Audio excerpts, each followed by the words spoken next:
जानते हैं कैसे जाने व्यक्ति सौभाग्यशाली है या नहीं। अगर व्यक्ति के पास गाड़ी है, घर है, अच्छा बिजनेस है, बैंक बैलेंस है, विदेशों में घर है, विदेशों में ट्रैवल भी करते हैं, जो सोचते हैं वो इच्छा क्षण में पूरी हो जाती है, घर में नौकर चाकर ऐश आराम की कोई कमी नहीं है, तो क्या व्यक्ति अपने आप को सौभाग्यशाली कह सकता है? तो भगवान महावीर के अनुसार बिल्कुल नहीं कह सकता। तो कौन है वास्तव में सौभाग्यशाली, ये आज हम जानेंगे।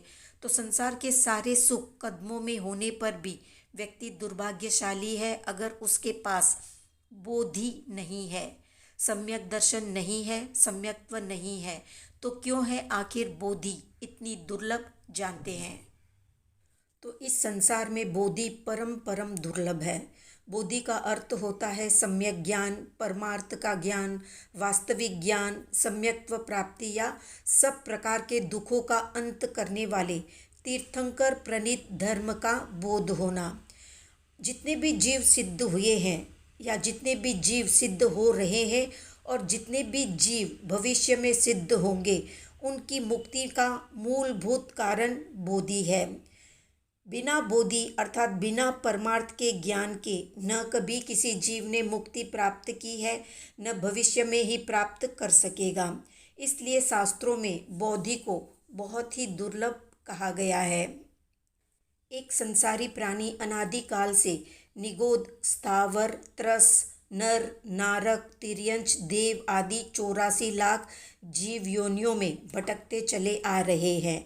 एक एक निगोद के शरीर में अनंत अनंत जीव है और उनकी संख्या भूतकाल में जितने भी सिद्ध हुए हैं उनसे अनंतानंत गुनी अधिक है।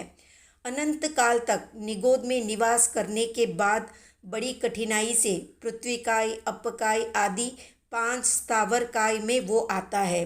संपूर्ण लोक बादर यानी स्थूल सूक्ष्म निगोद जीवों के शरीरों से और पृथ्वीकाय आदि 5 स्थावरों से भरा पड़ा है। जिस प्रकार अथाह सागर में गिरी हुई हीरे की छोटी सी अंगूठी को खोज निकालना अति दुष्कर है, उसी प्रकार अनंत काल तक निगोद में भटकने के पश्चात 5 स्थावर योनियों में आना, स्थावर योनियों से 2 इंद्रिय योनि में, 2 इंद्रिय से 3 इंद्रिय में, 3 इंद्रिय से 4 इंद्रिय से 4 इंद्रिय में और 4 इंद्रिय से असंगी पंचेंद्रिय में, असंगी पंचेंद्रिय से संगी पंचेंद्रिय योनियों में उत्पन्न होना अत्यंत दुष्कर है या दुर्लभ है।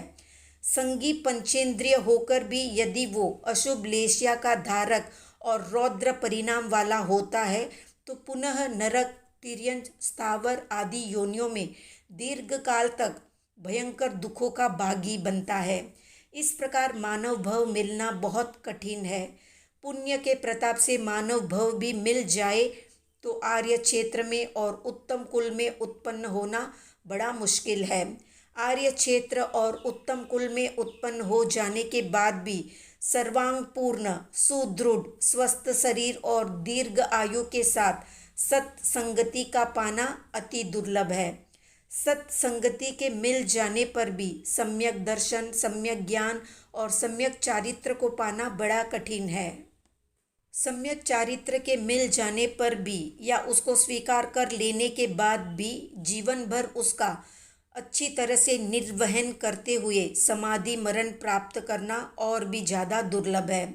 मुक्ति मानव शरीर से ही प्राप्त की जा सकती है। मानव शरीर प्राप्त किए बिना रत्नत्रय यानी ज्ञान, दर्शन, चारित्र का आराधन, जन्म मरण के बीज यानी राग और द्वेष को निर्मूल करने की क्षमता और निर्वाण को प्राप्त करना असंभव है। इसलिए प्रत्येक मुमुक्षु मनुष्य को दिन रात इस प्रकार का चिंतन करना है, इस प्रकार की भावना भानी चाहिए कि जन्म जन्मांतरों के पुण्य के प्रताप से मनुष्य जन्म के साथ साथ जो आर्य क्षेत्र, उत्तम कुल में जन्म, सत्संग, सम्यक दर्शन की प्राप्ति का सुयोग मिला है, इसका मुझे पूरा पूरा लाभ उठाना चाहिए।